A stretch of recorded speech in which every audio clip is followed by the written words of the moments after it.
شہر سے دور ایک پرسکون گاؤں تھا جس میں ایک خوبصورت بچہ رہتا تھا جس کا نام زوبی تھا۔ وہ دلکش، حاضر جواب اور ذہین بچہ تھا، مگر اس میں ایک بہت بڑی خرابی تھی کہ اسے جھوٹ بولنے کی عادت تھی۔ شروع میں اس کے جھوٹ بہت چھوٹے چھوٹے ہوتے تھے، جیسے وہ اپنے دوستوں سے کہتا کہ میں نے بھوت دیکھا ہے یا اس نے گھوڑے جتنی بڑی مچھلی پکڑی ہے۔ گاؤں والے اس کے جھوٹ پر ہنستے اور چلتے بنتے، مگر وقت گزرنے کے ساتھ ساتھ زوبی کا جھوٹ بھی بڑھتا جا رہا تھا۔ ایک دن وہ بھاگتا بھاگتا آیا اور گاؤں کے چوراہے میں اونچی جگہ کھڑا ہو کر چلایا، دریا کا پانی اوپر چڑھ گیا ہے اور سیلاب آ گیا ہے۔ اگر ہم سب ابھی نہ نکلے تو ہمارے گھر تباہ ہو جائیں گے۔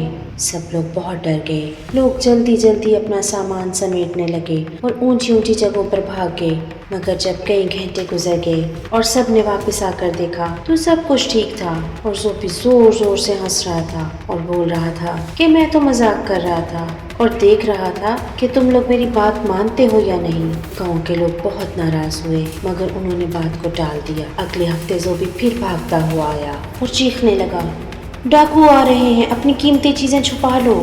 گاؤں والے گھبرا کر اپنا سونا زمین میں دفنانے لگے اور دروازے بند کرنے لگے، مگر ایک بار پھر کوئی ڈاکو نہیں آیا۔ زوبی نے سب کو دوبارہ بیوقوف بنایا تھا اور اسے اپنی حرکتوں پر بڑا مزہ آ رہا تھا۔ ایک رات زوبی گاؤں کے قریب اکیلا جا رہا تھا کہ اچانک اس نے واقعی ایک خطرہ دیکھا۔ جنگلی بھیڑیوں کا ایک غول گاؤں کی طرف بڑھ رہا تھا۔ خوف زدہ ہو کر وہ دوڑتا ہوا گاؤں میں آیا اور چلایا، بھیڑیے بھیڑیے، وہ آ رہے ہیں، مگر اس بار کوئی نہیں بولا۔ ایک گاؤں والے نے طنزیہ ہنسی کے ساتھ کہا، پھر جھوٹ زوبی، اس بار ہم بیوقوف نہیں بنیں گے۔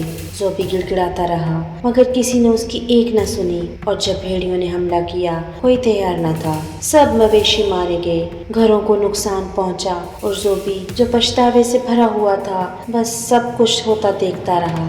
اس دن کے بعد کسی نے زوبی پر بھروسہ نہیں کیا، یہاں تک کہ جب وہ سچ بھی بولتا لوگ اس سے منہ موڑ لیتے۔ اس کی ذہانت اور چالاکی اسے اس ایک چیز سے نہ بچا سکی جو اس نے خود کمائی تھی، جو تھی جھوٹا ہونے کی بدنامی۔ جھوٹ ایک بہت بری عادت ہے، اس سے نہ صرف دوسروں کا نقصان ہوتا ہے بلکہ یہ ایک ایسی عادت ہے جس سے اللہ تعالیٰ بھی ناراض ہوتے ہیں۔ اول تو یہ عادت اپنانی ہی نہیں چاہیے، لیکن اگر غلطی سے یہ عادت آپ میں بھی آ گئی ہے تو آج سے سچے دل سے توبہ کر کے اچھا بچہ بننے کی کوشش کریں۔ یقیناً آپ کو یہ کہانی بہت اچھی لگی ہوگی۔ اس پیاری سی کہانی کو اپنے دوستوں کے ساتھ شیئر کریں، چینل کو لائک کریں، سبسکرائب کریں اور بیل آئیکن کو پریس کریں تاکہ کل آپ کو ایک نئی کہانی نئے سبق کے ساتھ مل سکے۔